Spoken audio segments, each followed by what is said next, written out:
We're talking about different cultural practices associated with death and beliefs as well.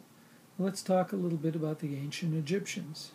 The Egyptians placed great importance on the survival of the body.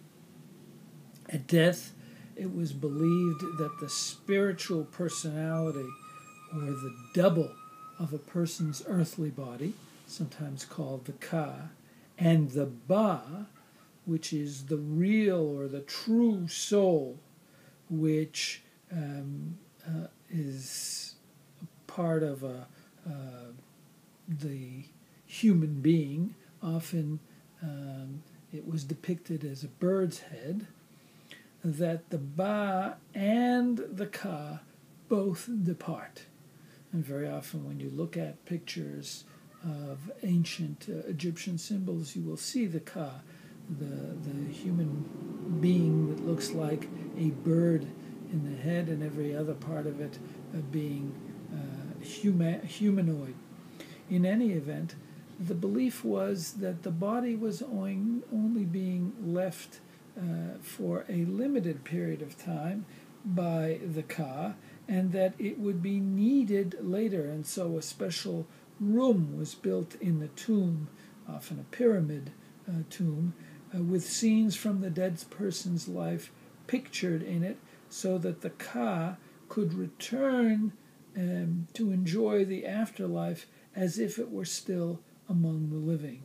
Of all the preparations, of course, made for the afterlife and for the Ka connected with the body, was the embalming of the body. And the ancient Egyptians were known for their embalming practices. The mummies, of course, are examples of embalmed royal individuals. The Egyptians wanted to preserve the body as much as possible so that the spirits of the dead could be remotely or re-inhabited in them. They believed that a corpse, though dead in the earth, could be reinvigorated for eternal life, and that the body would have a different kind of existence in the eternal life.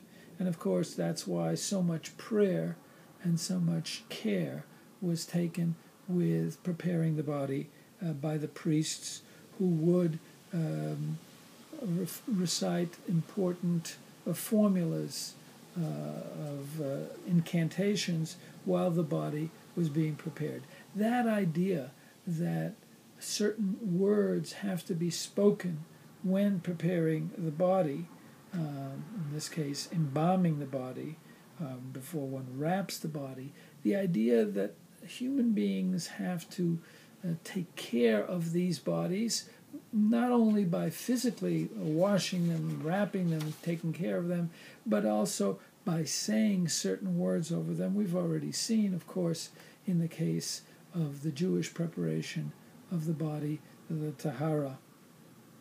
In the case of Greeks, we find some practices that remind us of others that we have looked at, as in the case of the Chinese, for example. The family remains close to the dying person in Greek culture when the last, and of course we saw this as well among the Jews, when the last breath is taken, a family member closes the eyes. We saw this in the case of the Jews, where the oldest son is expected to come in at the end of the Tahara and close the eyes on his father. The hands, the feet, and the jaw of the deceased are bound, closed up. The soul is released by the heart in a breath of air through one's mouth, is the belief, and the corpse is then cleaned, covered with expensive garments, left exposed only for family and friends to pay their last respects. But this is all done in the case of the Greeks very quickly, or as quickly as possible, so that the body could be buried quickly. It is believed that the body and the soul are together, and the soul cannot fully depart from the body until the other is buried, and that the soul could not reach its final resting place, the other world, until the body had completely disappeared. A common belief that we've seen already when we talked about Jews and other groups. We saw it as well in Hertz. It cannot reach the other world, the Greeks believe, until we can see the white of the bones. The death rituals in Greek culture were aimed both at appeasing the gods, and we're talking, of course, about the ancient Greeks, and assisting the soul's smooth transition from this world to the next.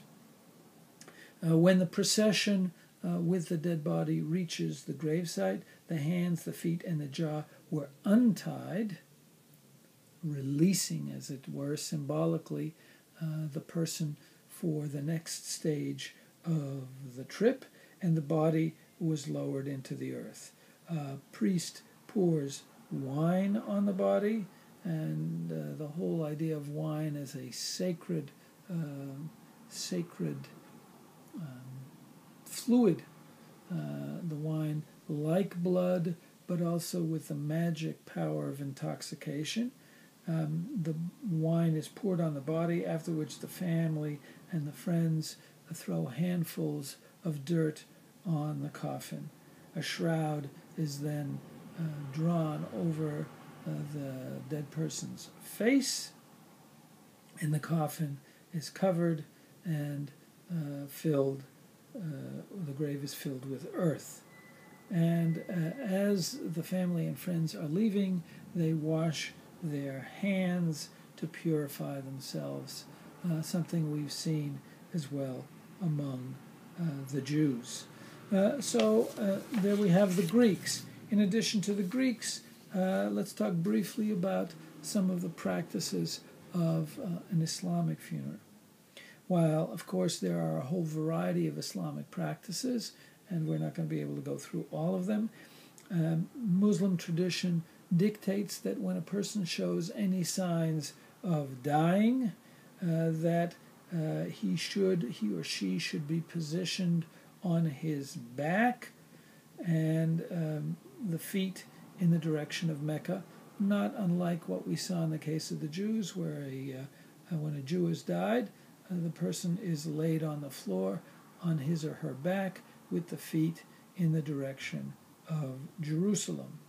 And then there are, as the person is dying, there are surahs or stories about the Prophet, exemplary stories of the Prophet from the Quran that are recited by the dying person if he or she is able.